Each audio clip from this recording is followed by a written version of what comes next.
Hey Pioneer fans, welcome to a very special Pioneer postseason report. I'm Rick Rosetto here with the head coach of the LIU football team, Brian Collins. The Pioneers have made it to the Northeast 10 championship game. They'll play this Saturday in Springfield, Massachusetts against AIC at 1 o'clock. Coach, going from 6th in the preseason poll, now to the number 2 team playing for that postseason title. That big chip on the shoulder, it's there, you've proven yourself. How does it feel to be in the NE-10 championship game?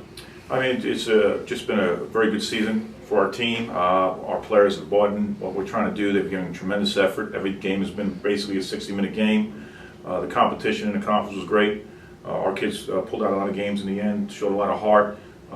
Preseason polls mean very little to us. Obviously, we said that when we were ranked 6th in the conference going into the season, and we don't really concentrate on those things. We said at the time is where you finish, and right now we're in a position to have a great opportunity to finish first. Save for 2 games, every game had been decided by a touchdown or more. The homecoming win against St. Anselm was a big win. So was a Southern Connecticut win, where you only have 3 points to the Owls.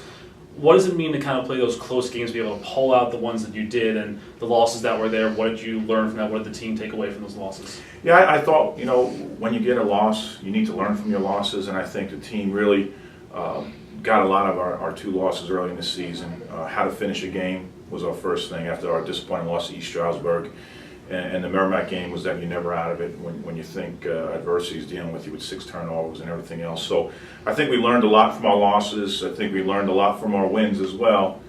Each week we tried to get better and improve upon that. Our kids never have their heads down when we fall behind or we face adversity.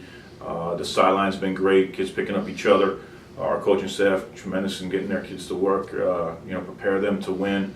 2-minute drills, situational drills, special teams. So, we're fortunate to be here because of the efforts of a lot of people. Number one is our student athletes, our players have done a great job in preparing for games. Our coaching staff has gotten them ready, and our fan base has been great this year as well. So we're excited to finish it out on Saturday with a win in the championship. Now, the last regular season game against Bentley, go into the half with the lead, the third quarter, obviously not to your liking, but to have that fourth quarter comeback, and it kind of seemed a little like the AIC game you had at home where you took the lead late and it was up to a defensive stand. In that game against AIC, it didn't work out to plan, but in the Bentley game, Kenny Scotland came up huge, just as the rest of the D-line really, and stopping Bentley from getting that game-winning touchdown. We had 3 similar games. The Stonehill game was similar as well. We came up with a sack and a fumble recovery for the Stonehill game. The AIC game, again, one of those type of things where we needed defensive stand. We didn't get it. And this Saturday we did get it. Kenny had a fantastic game, batting down balls and helping out the secondary. Our D-line, again, it's a team effort. We had coverage sacks. We had defensive line knocking balls down. We had sacks where we had good coverage, and our D-line was able to make plays. So we need to continue to improve. I think we've improved our pass defense throughout the year. We're going to be tested again with a dual threat quarterback, fine receivers, and a powerful running game. So we need to prepare to do both: face the power run game, and also face spread out pass. And your offense, of course, led by the consummate warrior and Stephen Marino, who's really just fought through so many different things this season. But it's not just him on offense. Shane Hubbard has had a breakout year. Sean Binks has been a reliable force in the middle. And the running game, you've had a few different running backs, tailbacks kind of make their names known. So the offense is clicking well. The defense seems to be doing well as well. Is there one big key this week for you in practice going up to Springfield? I think it's to review films. I mean, when you play an opponent so close and when you played them last, a couple of weeks removed, you have to really swallow what we did well last time we played them, what didn't work for us. You do have to make adjustments. You have to make little tweaks, even though some things worked well for you. You still have to make little tweaks to keep the opponent on the edge. So, again, it starts up front with our offensive line, obviously, giving Stephen protection and open up running lanes. I think our offensive line did a decent job for us last week. Last time we played AIC, they need to do a better job this year on staying on blocks and get to the second level. But there's a lot of weapons we have on offense as well. You have a dual threat quarterback in Stephen Marino.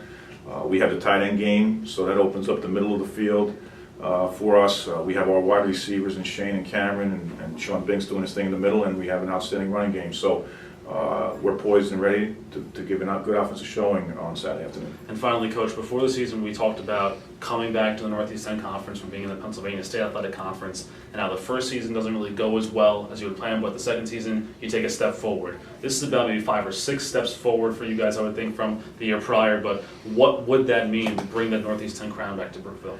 Yeah, I mean, our alumni are excited. More importantly, are relatively newer alumni because they've been in this conference. They went through those battles. These are the rivals that they're familiar with. I think some of our older alumni enjoyed when we were in the PSAC because they used to play against the East Stroudsburgs and the Kutztowns and all those. And now our young alumni is a little bit happy that we're playing against the AICs and the Bentleys and the Southern Connecticuts. Listen, the conference has improved tremendously. Obviously, a lot of the schools in the conference have committed to fine football. It's a great conference. We're happy to be a part of it, and we're excited to bring back a championship in the Northeast 10 to CW Post, Long Island University Post. I say it both because obviously there's a lot of success in both those teams. So Saturday, November 15th, 1 o'clock p.m., it's AIC against LIU Post for the Northeast 10 crown. You can follow all the information on live stats live on LIUPostPioneers.com. Head coach Brian Collins here with us. Thanks for all the time. Best of luck to you on Saturday. Thank you very much.